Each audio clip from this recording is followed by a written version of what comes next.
Bueno, Pedro, ¿tú puedes comprometerte a dejar de ser director del periódico mientras dure la entrevista? No, eso es imposible. No.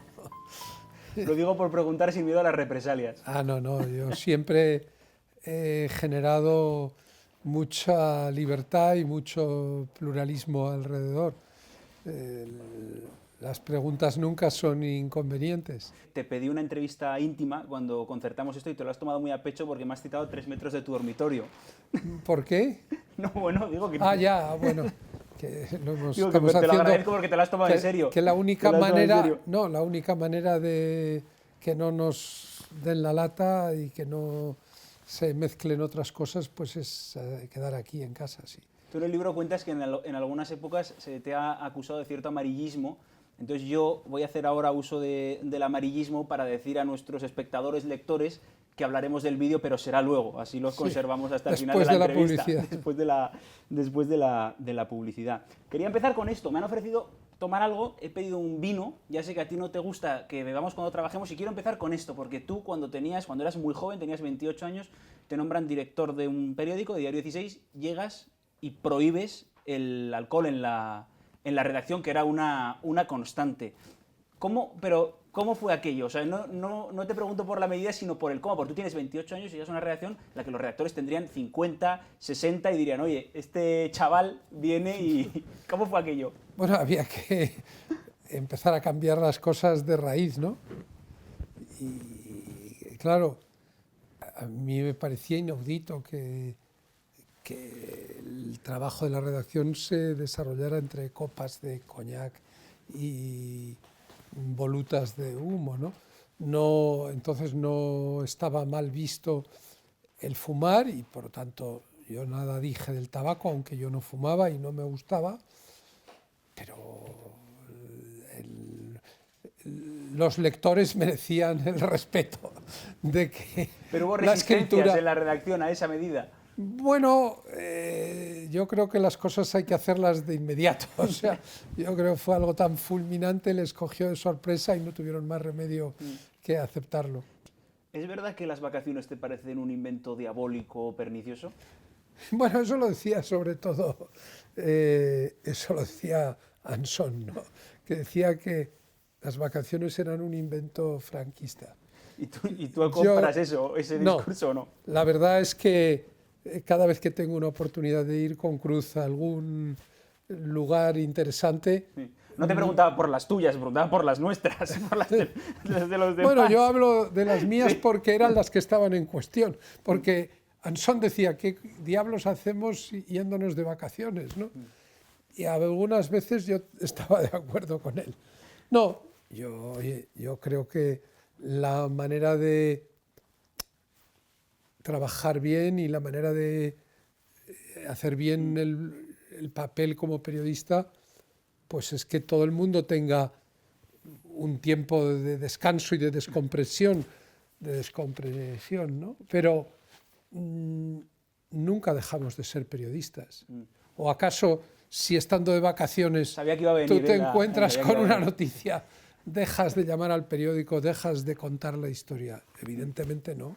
Buceando en tus memorias, hay algo que no cuentas, que yo siempre me lo he preguntado, que es de dónde sale lo de Pedro J. O sea, ¿eso quién te lo pone? ¿Te lo pones tú, te lo pone otro, te lo ponen tus padres? ¿Quién te llama? ¿Quién te empieza a llamar Pedro J? Pues tampoco estoy muy seguro, pero yo creo que todo tiene que ver con ese año en Estados Unidos, en el que para mí tiene un valor iniciático porque es el año de Watergate, y en el que yo conozco a las grandes figuras de la prensa, visito el Washington Post, el New York Times, y es verdad que es un poco tradición norteamericana el que haya una inicial entre el nombre y el apellido, que en el caso norteamericano es siempre la primera letra del nombre de la madre. Tú antes firmabas en España, en los tiempos de antes de irte a Estados Unidos, firmarías Pedro José Ramírez o Pedro Ramírez. Pues tengo que mirar mis artículos de la Nueva Rioja de Logroño, o de la edición riojana de la Gaceta del Norte o del Norte Deportivo. Bueno, te iba a decir que... En el Norte Deportivo, a ver, tu amigo Miguel Urabayen... Sí, le tengo que preguntar. ¿Cómo firmaba? Yo no me acuerdo. Sí. Si yo firmaba ya Pedro J. o Pedro José, desde luego Pedro Ramírez no, porque eso era un poco soso, ¿no?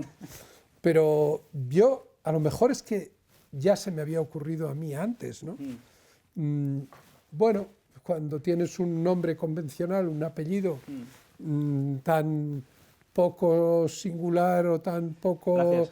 exótico como el nuestro, bueno, Ramírez, hijo de Ramiro, ha habido tantos que pues te inventas algo, esa especie de garabato, esa especie de esquerzo para tener tu propia identidad, ¿no? En las memorias, por cierto, que desvelas muchas cosas ocultas, que fuiste cronista del Club Atlético Osasuna, que me parece una falta de respeto.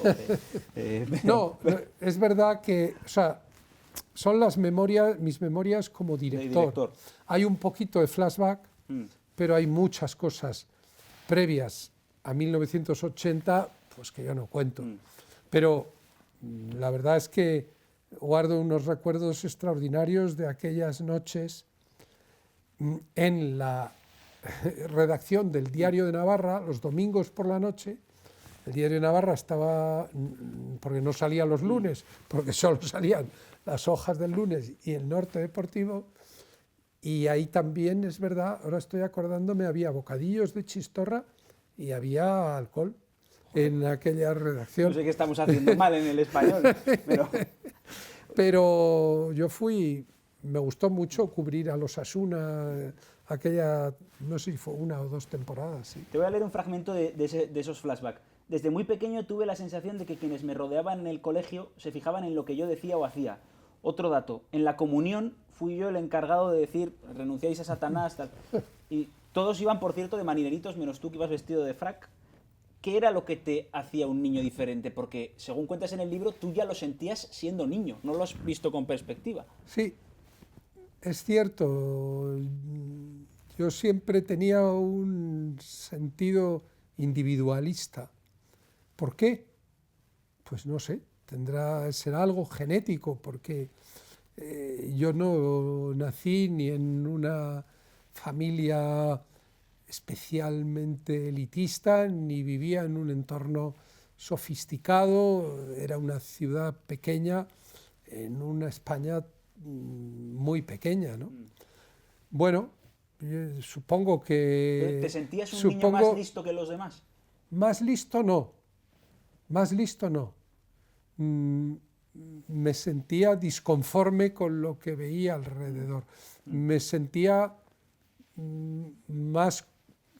contestatario, me sentía incómodo con el mundo en el que había nacido. Tenía un poco la sensación de que aquello tenía que cambiar y de que yo tenía que contribuir en alguna medida a que cambiara. ¿Tú a estas alturas de la vida serías capaz de tener un jefe? Porque claro, yo estaba pensando y te leía y digo, coño, Pedro J ha sido jefe desde los 28. Entonces tú estás acostumbrado a que haya una reunión y hay debates. Es verdad que en nuestras reuniones hay mucho debate, te encanta discutir, pero tú tienes la última palabra. ¿Tú serías capaz a estas alturas de la vida, por circunstancias, de que no fueras el jefe, de que en una discusión la última palabra no fuera la tuya? Bueno, yo he tenido esa experiencia hasta que fundé El Español, porque siempre hay alguien que está por encima del director, que es el propietario, que unas veces es el editor, otras veces es el presidente del Consejo de Administración, otras veces es el accionista. Y la verdad es que de los 2 periódicos, los que me han echado, pues fue siempre porque había un jefe, había alguien que tenía más poder que yo sobre el proyecto intelectual, sobre los contenidos, y que en un momento dado decidió tirarme por la borda.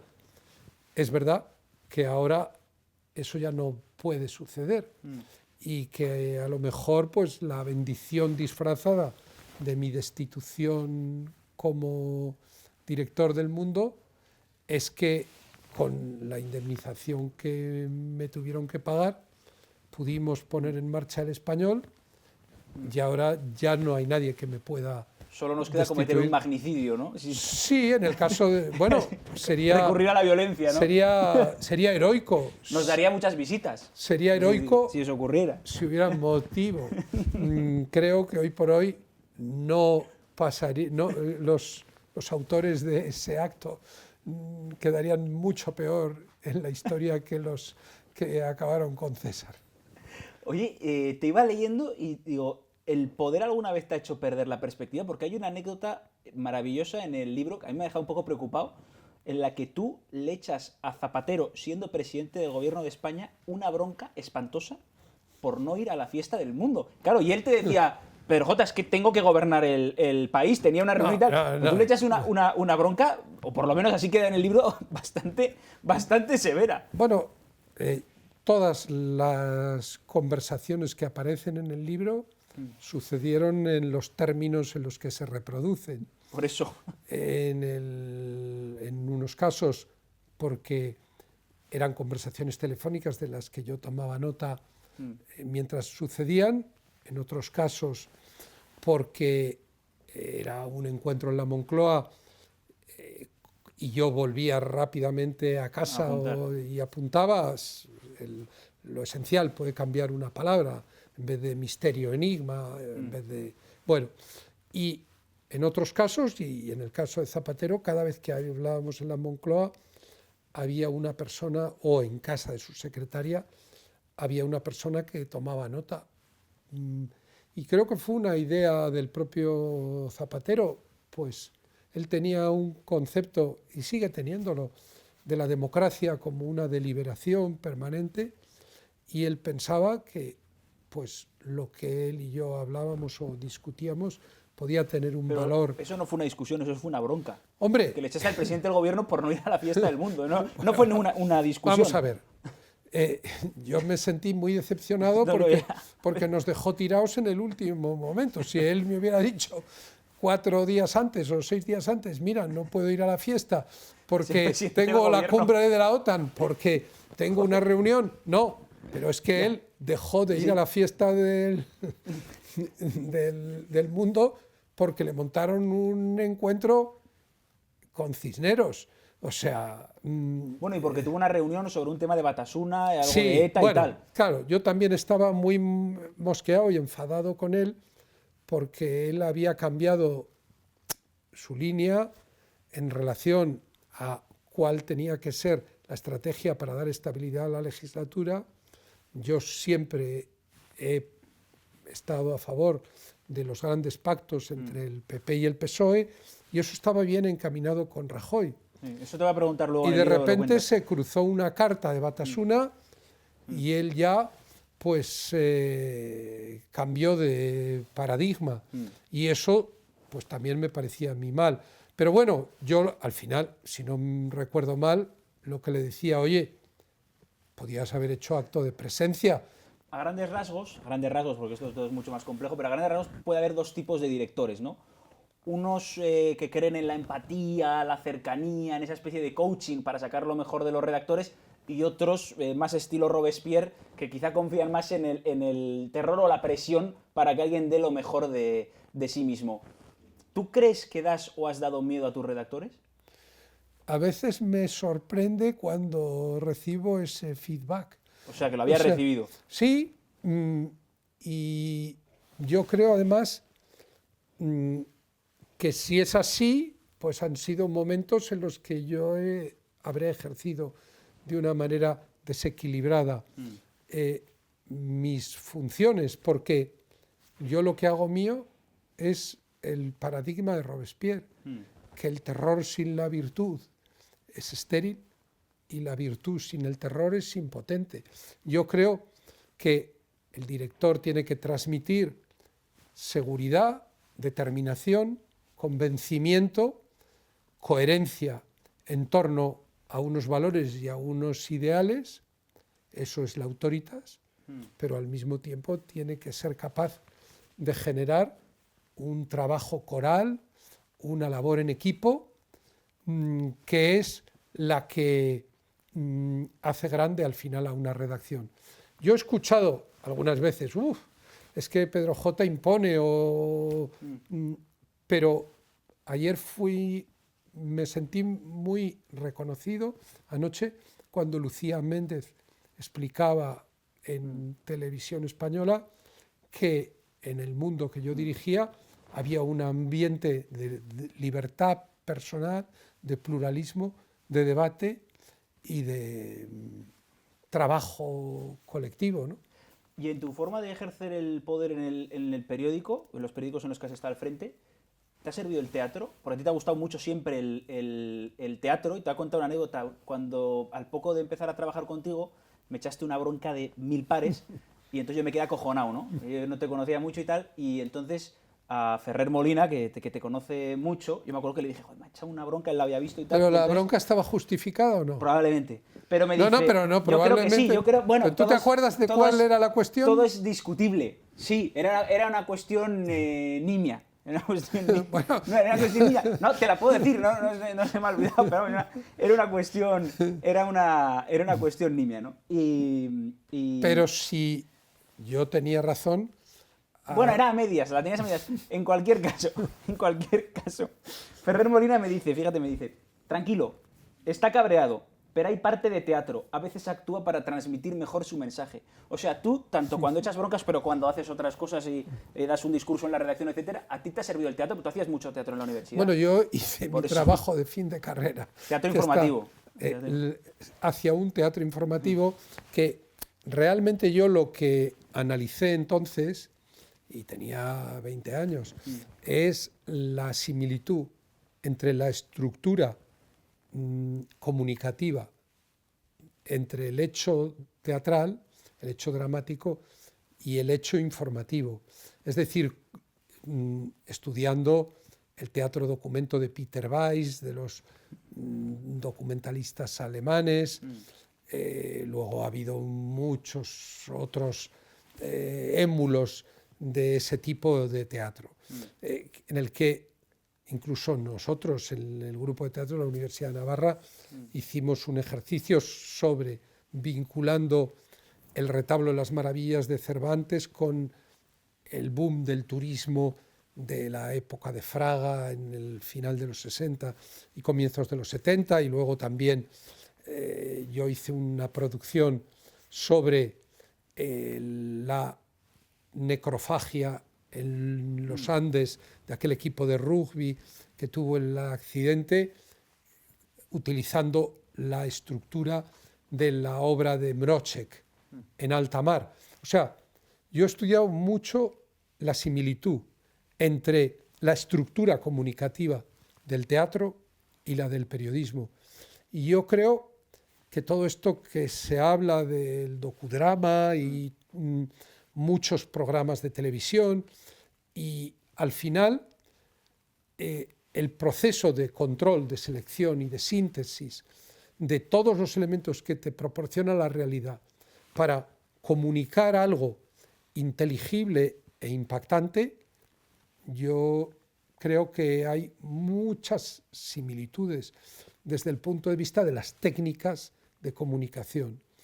Es ese un territorio en el que hay que mantenerse siempre alejado de la tentación de la manipulación.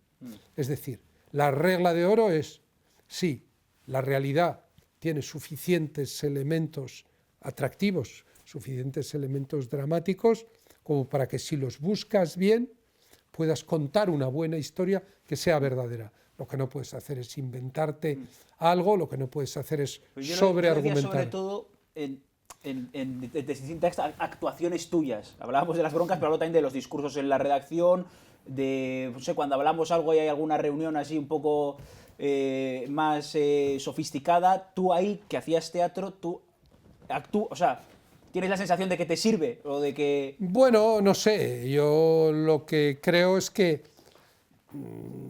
tenemos un proyecto compartido y que tanto en los momentos en los que las cosas van bien como en las cosas van mal, pues creo que el transmitir unas emociones, el generar esa empatía, es parte del trabajo de un director de periódicos, claro. para cerrar el capítulo de Pedro J, digamos, como persona, director, una curiosidad. Tú eres director desde los 28 y ya tuviste chofer desde los 28. Pero por una razón. No, que no lo estaba criticando. No, pero es que tengo que hacer una aclaración, porque es que no sabía conducir. Claro, no, entonces lo que te quiero preguntar es, ¿pero hoy sabes conducir? ¿Has aprendido? ¿No has conducido nunca? Había conducido antes. La última vez que yo llevé un vehículo a motor fue en el año 1974 en Annville, Pensilvania. ¿Me estás tomando el pelo o es verdad? No, es verdad, es verdad. Y yo tenía carné en esa época en España. ¿No lo has renovado? Nunca, luego no lo renové. Y entonces el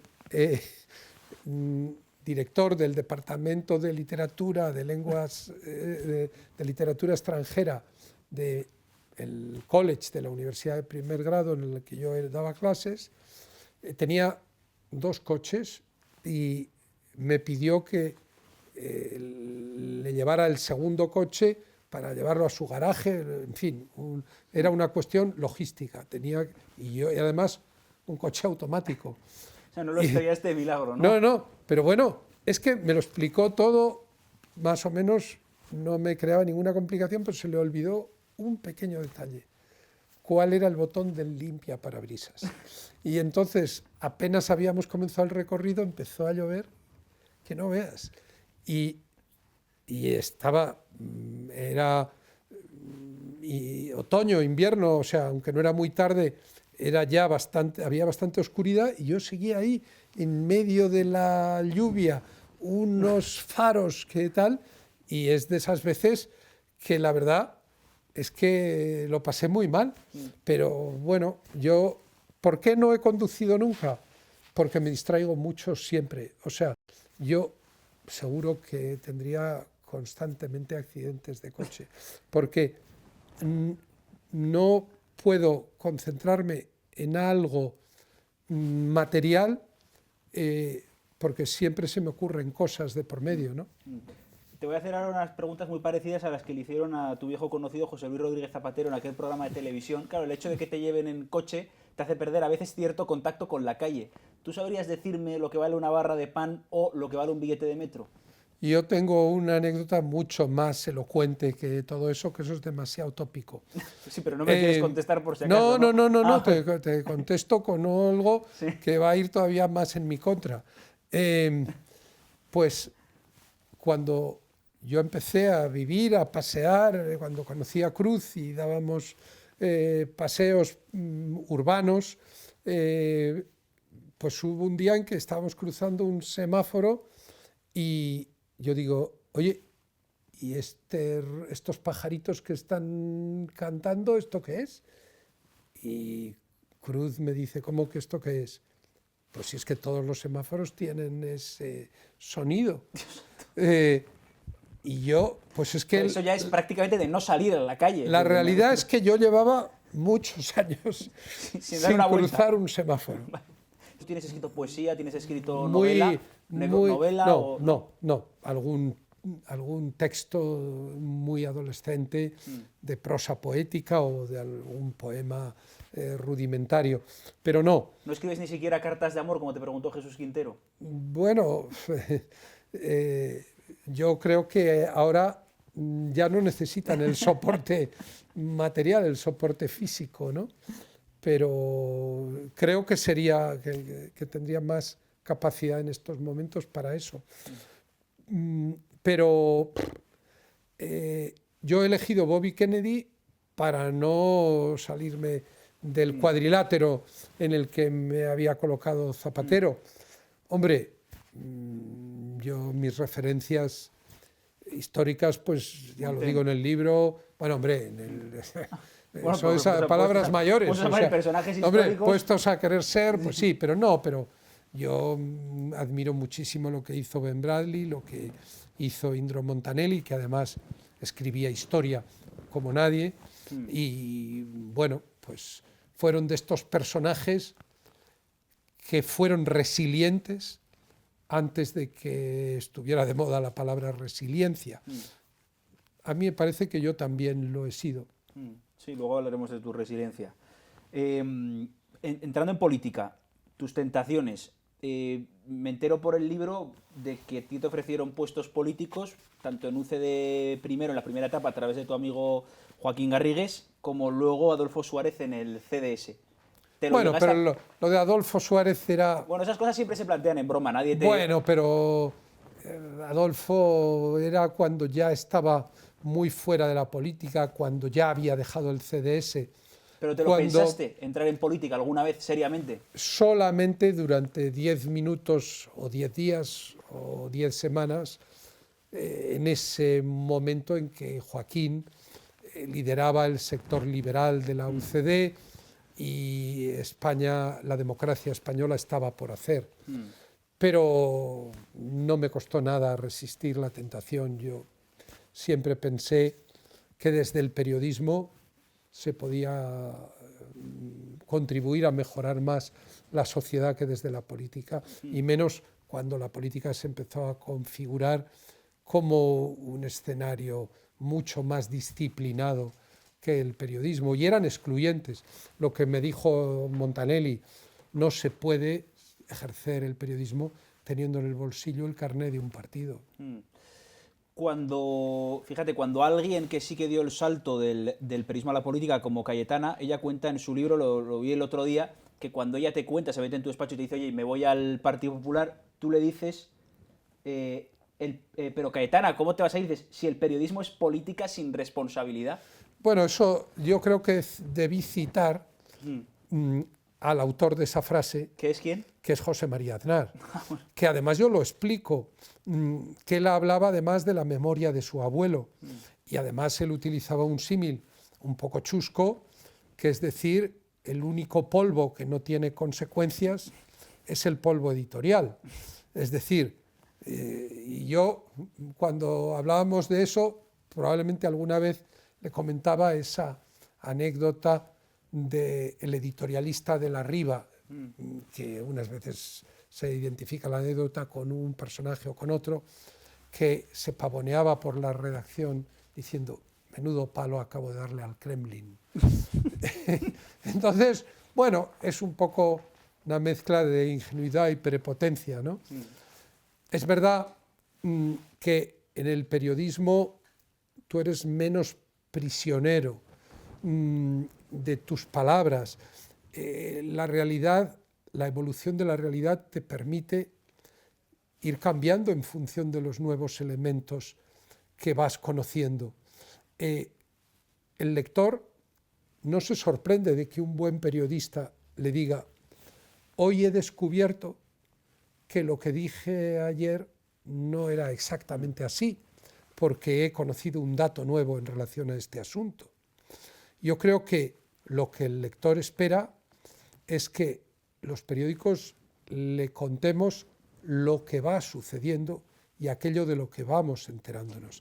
Pero del político, la gente espera una especie de empecinamiento, una especie de continuidad berroqueña en torno a unas fantasías compartidas. Ese chiste que ha circulado ahora en relación a Internet, el otro día me lo pasó Cruz y se lo hemos enseñado a muchos amigos, que es, a propósito de las fake news, que es un señor que dice, pero ¿cómo va a ser mentira si es lo que yo pienso? El político tiene que alimentar los empecinamientos y los fanatismos de la gente en algún sentido. ¿Pero tú haces política con el periodismo? Yo creo que no.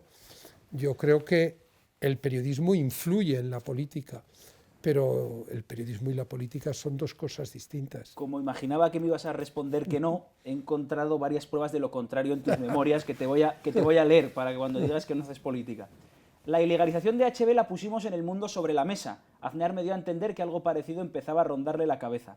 La tercera visita de Rajoy a la Moncloa había ido como la seda, y yo también había intermediado entre Zapatero y él para que anunciaran un acuerdo en un gran asunto de Estado. Sobre el tamallazo, como el PSOE también desarrollaba su propia investigación, decidimos aunar esfuerzos y poner en común lo que averiguaba cada uno. Hombre, Eso no es hacer política. Este último ejemplo, vamos a repasar cada uno de los ejemplos.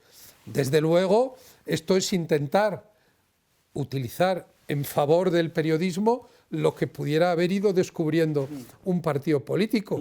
Yo quería enterarme de lo que conocía el PSOE a través de su propia investigación para confrontarlo con nuestras averiguaciones. Yo no quería darle al PSOE una baza política.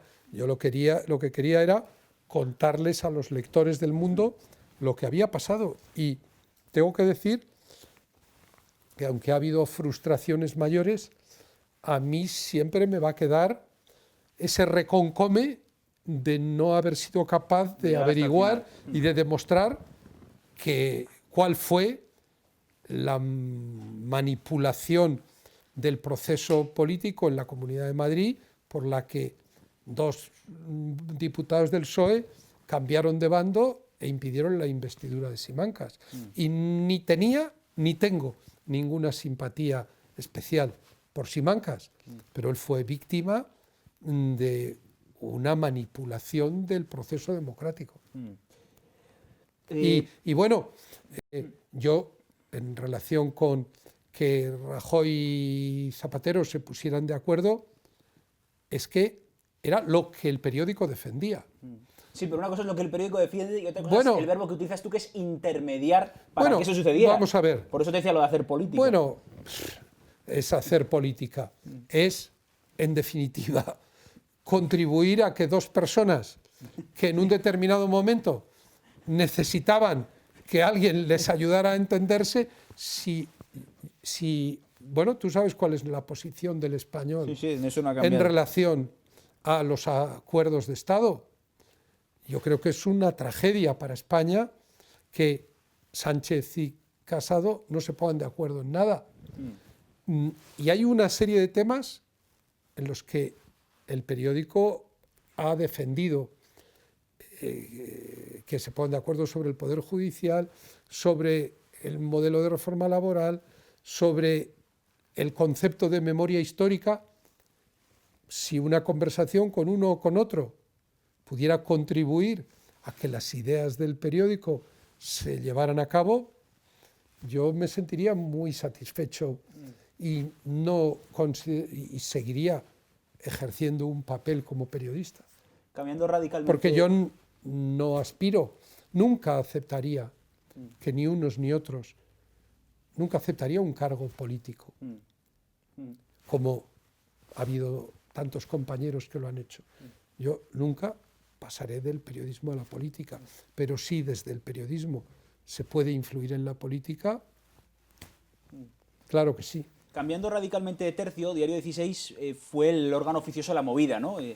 Se publicó mucho sobre la movida. Yo quería preguntarte por tu vida en esos momentos. ¿Tú salías mucho por ahí en la movida? No sé, ¿te gustaba salir, bailar, descontrolarte o ya no? ¿O era solo periodismo? Bueno, yo tenía mucha relación con los personajes que en aquel momento protagonizaban la vanguardia cultural.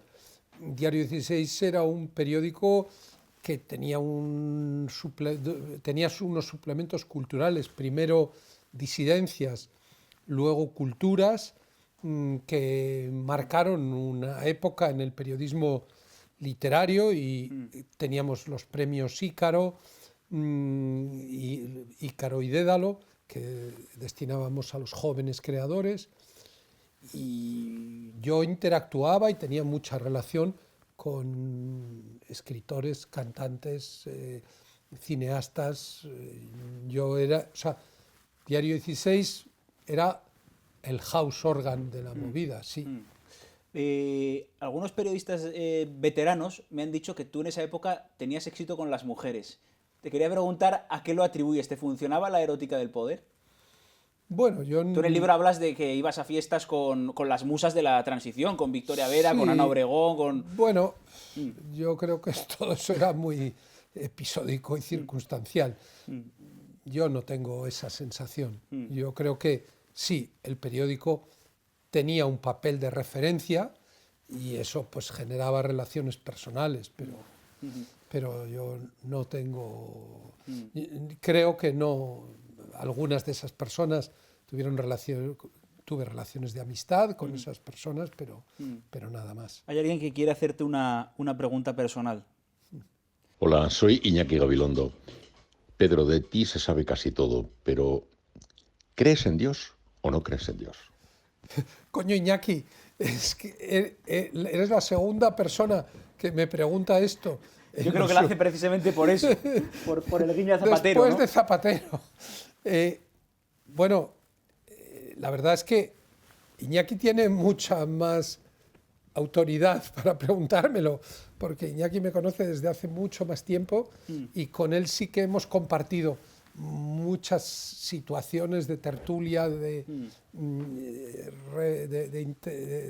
intimidad personal. Yo a Iñaki lo conozco pues casi desde el momento en que soy director de periódico, porque una de las personas más cercanas en la redacción de Diario 16 era Lola Carretero, que era entonces la novia de Iñaki y luego ha sido su mujer. Y eso, vamos, yo recuerdo que Iñaki estaba en una especie de fiesta sorpresa que me dieron el día que yo cumplí 30 años y que entré en mi casa y había una serie de personajes que me dieron un susto y uno de ellos era el Guti y otro era Iñaki Gabilondo. Yo a Zapatero, después de decirle, oye, pero ¿cómo me puedes preguntar esto en la Moncloa? Cuando, bueno, él dice, porque yo no, y porque la cuestión de la Iglesia y tal, pues le dije lo mismo que podría decir, que digo ahora, pues no lo sé. Es decir, es algo tan complejo, hay tantas simplificaciones respecto a la identificación de la divinidad y respecto al más allá, que yo tengo muchas más dudas que certezas. Y tengo que decir que me dan envidia, tanto los creyentes como los ateos. Pero yo no lo tengo claro. Aprovechando el clima personal de introspección que me ha creado el maestro Iñaki, quiero hacerte una pregunta. Siendo adulto, ¿cuántas veces has llorado y por qué? Bueno, unas cuantas. Y la que recuerdo de manera más relativamente reciente, yo no había oído la canción del tren del 11M, ¿cuál es el grupo que ya bueno, identifica quiénes son, qué grupo canta esa canción? La de El último tren del 11M, en el que hay una relación de acercamiento, de enamoramiento entre dos chicos que se ven en la distancia y justo cuando se van a declarar su amor estalla la bomba del tren, ¿no? Pues la primera vez que escuché esa canción, pues no pude evitar que derramar lágrimas porque entendí lo que significaba una vida truncada por una tragedia que para todos era también un gran acontecimiento colectivo, ¿no? Sobre el 11M, tú sigues teniendo la sensación de que no se sabe la verdad. ¿Tienes el presentimiento de que o sigues apuntando a que ETA pudo tener algo que ver? No. Yo, de hecho, en el libro cuento claramente que yo quité la palabra ETA del título de la edición extra del Mundo, porque cuando Aznar me llamó junto a otros directores para explicarme que había sido ETA, yo me di cuenta que él tenía el convencimiento, él era sincero, él no trataba de engañarnos, pero no tenía elementos materiales que corroboraran esa percepción y que él estaba sumido en una especie de niebla, la niebla de la guerra, de Fog of War, como se titula el documental sobre Vietnam de Robert McNamara, ¿no? Y luego aparece la tesis de Felipe González, de la joint venture, que me la cuenta Zapatero. Felipe ha dicho que puede ser una joint venture. Yo no descarto que pudiera haber algún tipo de colaboración de carácter logístico, muy lateral, muy en algún aspecto, o de maquinación en las cárceles, en lo que eran unas relaciones estrechas entre etarras e islamistas. Pero la operativa del 11M no fue un trabajo ni de del comando de Leganés ni de los etarras. Y por eso seguimos sin saber ni quién decidió organizar la masacre en ese momento y con el propósito de interferir en el proceso político español, ni cuál fue su mecanismo de comunicación con los autores materiales, ni quiénes fueron los autores materiales, pero identificados, ¿no? Quién puso cada explosivo en cada tren, ni siquiera sabemos cuáles fueron los explosivos que se pusieron en los trenes. ¿Te pidió algo en relación, algún presidente, te pidió algo parecido en relación a los escándalos del rey Juan Carlos? De todos modos, hay una persona que quiere preguntarte sobre esto de una manera más concreta. Te va a sorprender, ¿eh?, la persona que te lo quiere preguntar. Hola Pedro, buenas tardes. Soy Luis Roldán, es director general de la Guardia Civil. En la época en la que el hoy rey emérito estaba en su apogeo de respeto y de credibilidad en nuestro país, ¿cuántas noticias referidas a él, a sus amoríos, a sus finanzas o a sus desvaríos políticos tuviste que autocensurarte por inducción o simplemente porque así lo quisiste? Ninguna. Hace relativamente poco tiempo hubo un programa en televisión, en La Sexta, en la que se nos preguntaba a algunos directores y a algunos testigos de aquella época por cómo nos comportamos en relación a cada uno de los acontecimientos que rodeaban a Juan Carlos. Y quedó muy claro que la actitud de Diario 16 primero y del Mundo después fue muy diferente a la de otros medios. ¿Pero te lo pidieron alguna vez algún presidente del gobierno, igual que Calvo Sotelo os pidió a aquellos, dijo, oye, por favor, calma, delicadeza? Vamos a ver, a mí me dejaron muy pronto por imposible. A mí me dejaron de pedir cosas. Los presidentes de gobierno, en primer lugar, con Felipe González, pues en cuanto descubrimos lo de los GAL, pues se rompió toda comunicación. Luego te voy a preguntar por Felipe. Y luego Aznar, es que Aznar cambió de actitud radicalmente. Aznar no protegía al rey Juan Carlos. Desde luego no promovía el que investigáramos en su vida privada y en sus finanzas, pero yo jamás le he escuchado a Aznar pedir discreción o protección. Tampoco. Claro, yo a Suárez como director de periódico lo traté muy poco. Bueno, valdría la pregunta como redactor, ¿eh? Bueno, para que trabajabas en ABC. Claro, vamos a ver, yo lo que sé es que en mis dos destituciones como director, Juan Carlos de Borbón tuvo un papel muy destacado. ¿En la del Mundo también? En la del Mundo también, porque el Mundo fue quien adoptó una posición que yo creo que marcó la pauta de la respuesta mayoritaria de la sociedad española sobre el tema de Botswana, Corina, etcétera, y El Mundo fue el periódico que entrevistó a Corina y que durante varios días le dedicó páginas para que explicara esa relación cuya publicidad le resultaba tan incómoda a Juan Carlos, y nosotros habíamos investigado y habíamos publicado cosas sobre el Fondo Hispano-Saudí, etcétera. yo creo que hay un momento, además, que deja clara cuál es nuestra posición. El día en que El Mundo publica, en el año 92, que el rey firmó una ley en el Sin BOE, estar en España. en Madrid, cuando estaba en Suiza, Mm. y meses después explicamos que estaba en Suiza con su amiga de aquel momento, Marta Gallá. Mm.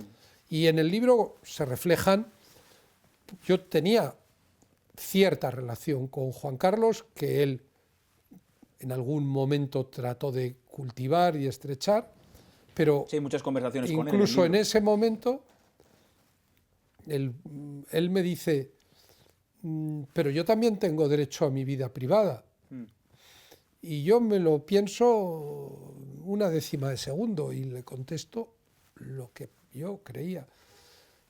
El único español que no puede decir eso es Su Majestad, porque la monarquía está, la esencia de la monarquía está tanto en su carácter representativo como en el origen y el cauce de su transmisión, está en la vida privada. Mm. Por lo tanto, probablemente el rey tiene muchos privilegios, pero carece de el derecho a tener vida privada.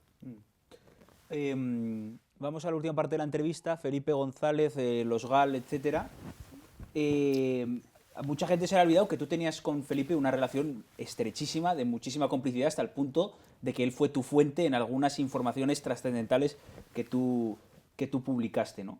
Pero luego la inquina entre los dos llega hasta un punto a que tú en las memorias le metes un golpe muy bajo diciendo que en la campaña del 82 Felipe contaba chistes de mariquitas y que a ti eso te incomodaba. Sí, pero al mismo tiempo me parecía que era el tono de la época. Yo no me sentía cómodo con aquella España, y yo lo reflejo en otros pasajes. O sea, yo quería, cuando Pedro Rodríguez me dice, a propósito, cuando me expulsan del juicio del 23F, esto es España, no Boston, Pedro. Y yo siempre pensé, es que yo quiero que España se parezca a Boston.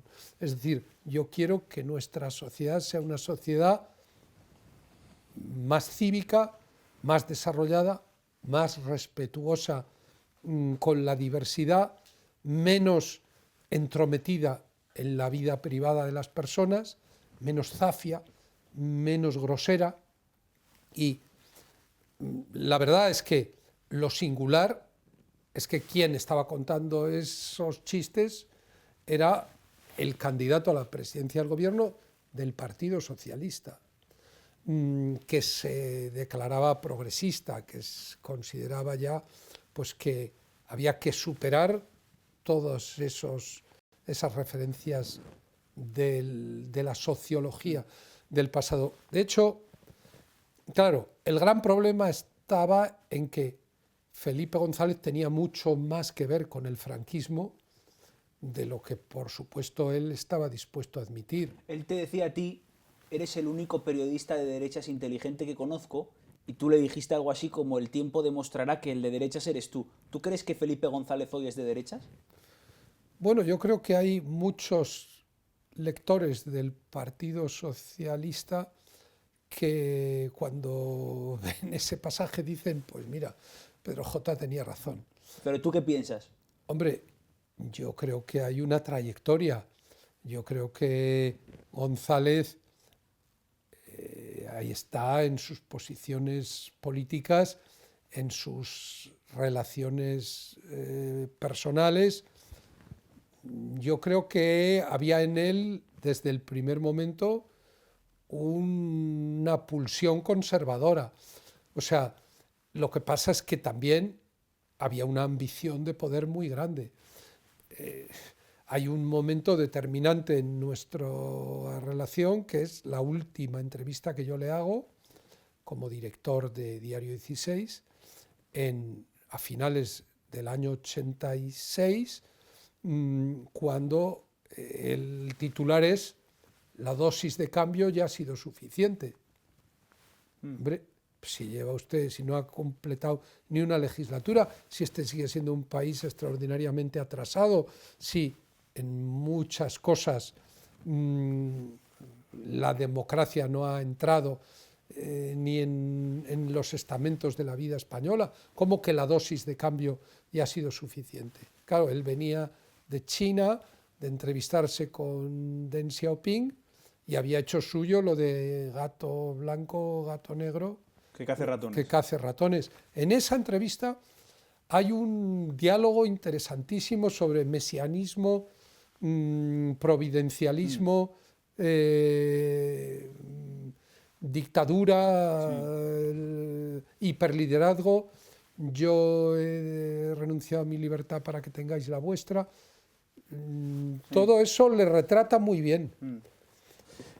Tú siempre has dicho que él te dijo, y vamos con la ruptura con Felipe, que en aquel día, en una recepción del Día de la Constitución, con el dedo señalándote en el pecho, te dice: mira, lo único que tenemos que negociar con ETA es que si ellos dejan de matarnos a nosotros, nosotros dejaremos de matarlos a ellos. ¿Tú no tienes hoy ninguna duda de que Felipe es la X de los GAL? ¿Ninguna duda? Bueno, pero yo creo que no la tengo yo, ni ningún ciudadano con una mínima capacidad de juicio, porque claro, eso sucede mucho antes de que vayamos descubriendo las pruebas de que los GAL se gestaron, desarrollaron y aplicaron y cometieron sus delitos bajo la dirección y la coordinación de los gobiernos de Felipe González. Es decir, esto sucede el 7 de diciembre de 1987. Faltan 11 años para que el Tribunal Supremo condene al ministro del Interior de ese presidente del gobierno y al secretario de Estado de la Seguridad de ese presidente del gobierno por el secuestro de una persona utilizando medios públicos para ello. ¿Hay alguien que pueda imaginar que un ministro del Interior pueda secuestrar, mantener secuestrado durante, no sé si fueron 2 o 3 semanas, a un ciudadano sin que el presidente del gobierno lo conozca? ¿Hay alguien que pueda imaginar que una estructura montada desde el Ministerio del Interior pueda provocar asesinatos múltiples a lo largo de los meses y del tiempo sin que el presidente del gobierno lo conozca? Es absolutamente imposible. Y si luego resulta que algunos de sus colaboradores estrechos de esa época, como Ricardo García Damborenea, testifican que ellos estaban delante en las reuniones en las que todo eso se decidió y se montó, pues blanco y en botella. O sea, quiero decir que es que no hay ninguna otra hipótesis plausible. Vamos con lo del vídeo, porque tú lo titulas como el último atentado de los GAL.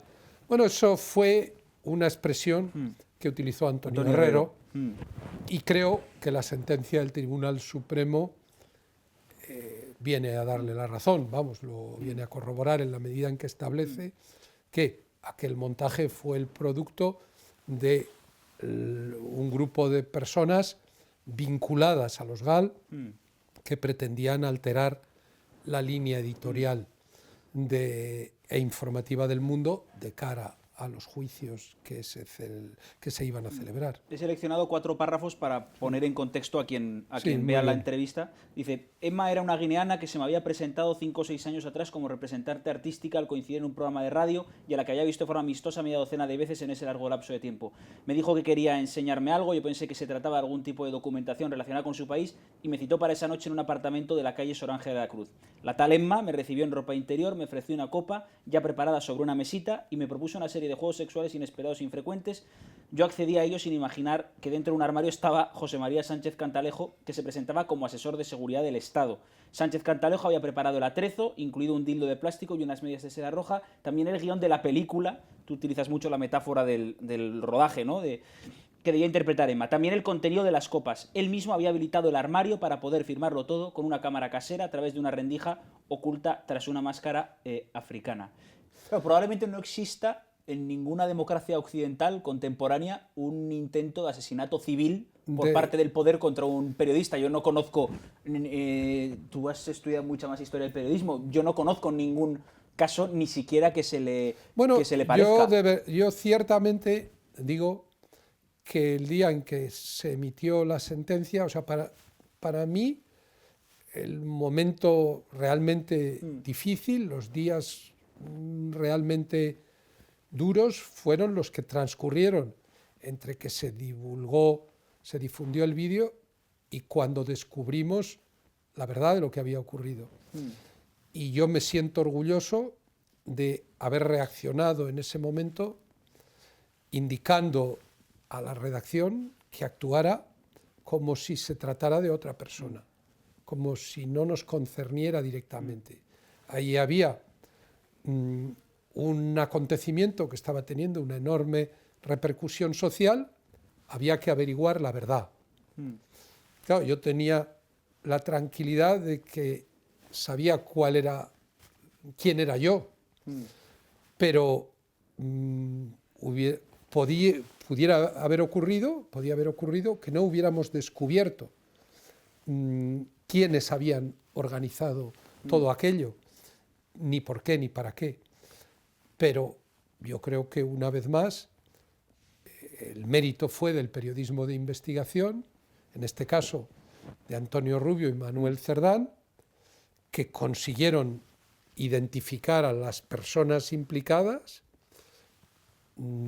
notoriamente al asistente personal de Felipe González, Ángel Patón, el hombre que durante años había tenido un despacho a 20 metros del presidente, el hombre que había hecho de enlace entre la Moncloa y el CSIC, el hombre que había alquilado el domicilio donde estaba refugiada, el hombre que había buscado la financiación y que había estado presente en la entrega del dinero, el asistente personal de Felipe González. Y que esa investigación conllevara que se sentaran en el banquillo los implicados, incluido Rafael Vera, aunque el número 2 del Ministerio del Interior, que luego fue absuelto porque dijo el tribunal que había un juicio de probabilidad, pero no un juicio de certeza. Y a mí me parece bien, porque esas son las reglas in dubio pro reo.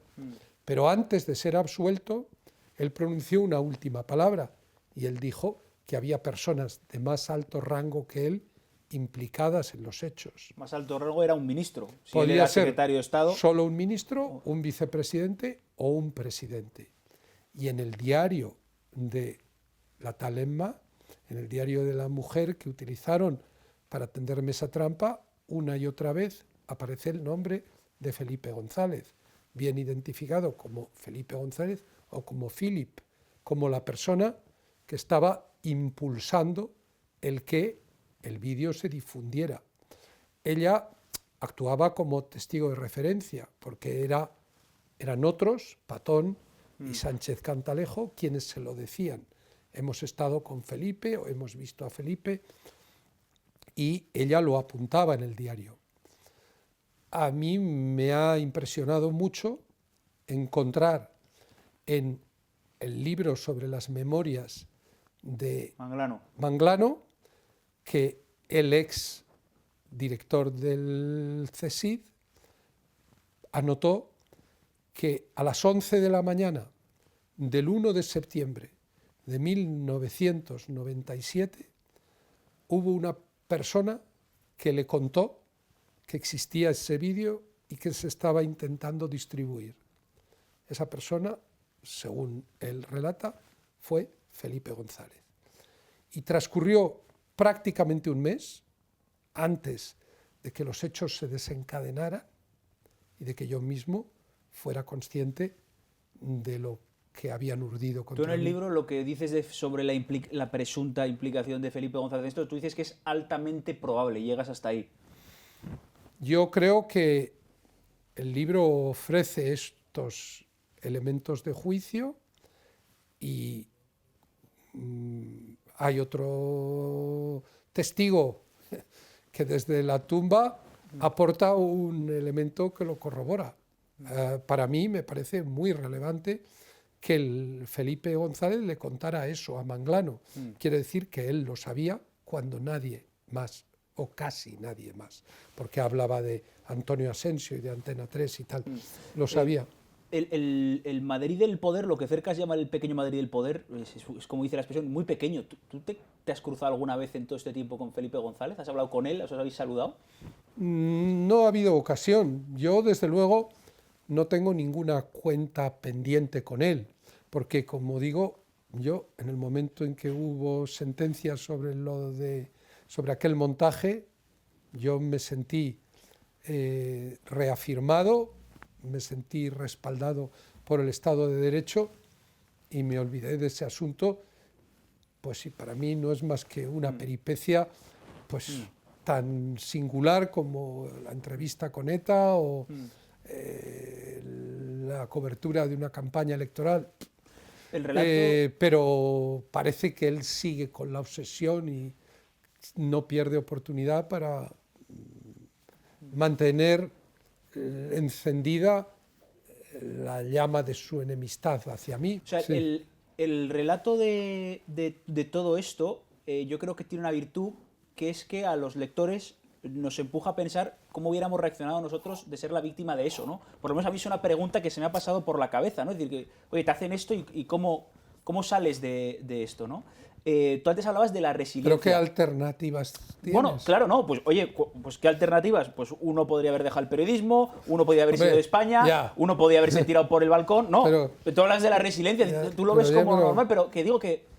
O sea, se equivocaron de persona claro, pero que... y se equivocaron de pero país. ¿cómo lo afrontaste eso? Yo, pues oye, pues alguna noche tendría que tomarme alguna pastilla. Ya, bueno, pero bueno, hombre, hubo unos días en los que era jodido mientras yo veía que todo tenía un tufo, que todo tenía un aroma, que todo indicaba, porque era muy poco después de que González hubiera dicho que Anguita, Aznar y Pedro J éramos la misma mierda, que él hubiera exhibido portadas del Mundo desaforadamente diciendo Pedro Jeta y PPJ y tonterías de esas.